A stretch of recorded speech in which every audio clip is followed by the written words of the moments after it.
who else is on Son the of Sid. let's hear who else is on the phone. To say it, no. Hey, yo, show, this is Radio Free G. That's the name I use when I post on the site in the comment section. I wanted to say that I heard someone talking on the last episode about John Cena. I posted a couple of comments there on the site saying that, I kind of like John Cena. I realize he's good at what he does, which is pandering to the kids and lowest common denominator. Hey, that's fine. He's a new Hulk Hogan. But at some point, you have to imagine that this guy must shit golden horseshoes, and he's got photos of somebody in some compromising position. There's no way that he can hold on to that title when he's supposed to be taking time off to go film a movie, do this, do that. He lays down for Triple H. That was crazy. Anyway, love the show.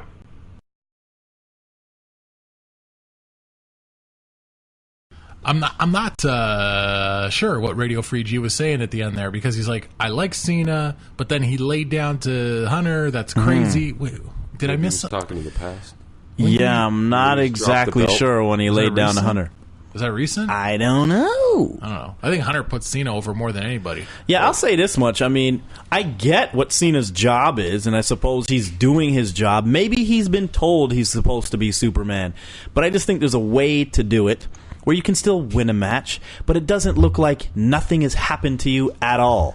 Look, I know limp when a match is done sometimes. It's very safe and PC and everything else to say it's not his fault. Mm-hmm. He's doing what he's coached to do. Right. Fine, but no one's coaching him to be a bad worker. Right. Okay, so that's at the end of the day.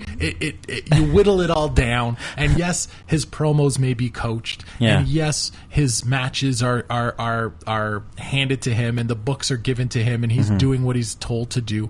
But what you do between those ropes and how you carry yourself is you. Absolutely. Okay? When you get punched in the fucking face and you stand there like ain't shit gone down, that's on you. Well, to me, there's nothing worse than you being put in these positions, especially that match with Randy Orton a couple of pay-per-views ago. Right. Where you were getting your ass destroyed. That's right.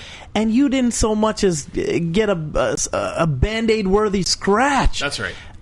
Physically, like the way you acted. And I'm just saying, I used to make a lot of fun, like, after every Trish Stratus match, how she'd do that classic, put her hand behind her head. Didn't matter what part of her body hurt. But at the end of the match, she'd hold her head. That's the Stratus cell. At least she did that. Yeah, that's the Stratus cell. Something hurt. Thanks. Trust me, she got ribbed about that her whole career. Did she really? When was the last time Cena bled?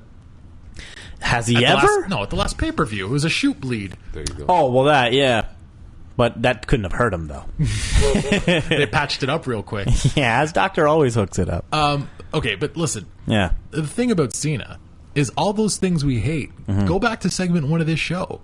That's what's going to make him the best heel in the business. Yeah. You can't hurt him. He can cut promos and go, I have taken the tombstone and I got the fuck up. I have taken the super kick. Hogan.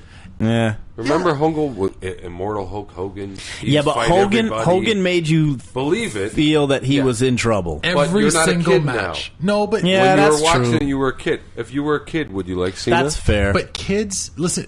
Go ask a kid. Kids are dumb. Hold on. Kids don't know. Ask the average 10-year-old what they think of Cena, and they will always take the approach of he's a tough guy. He's a badass. Strong. He never loses. He's the strongest. Exactly. He's the best. That's what they say. With Hogan, when we were kids and Hogan had a main event, it didn't matter if it was Bundy, Haku. It didn't matter if it was Papa Shango. It didn't matter if it was Steve Lombardi. You believed the title was in jeopardy.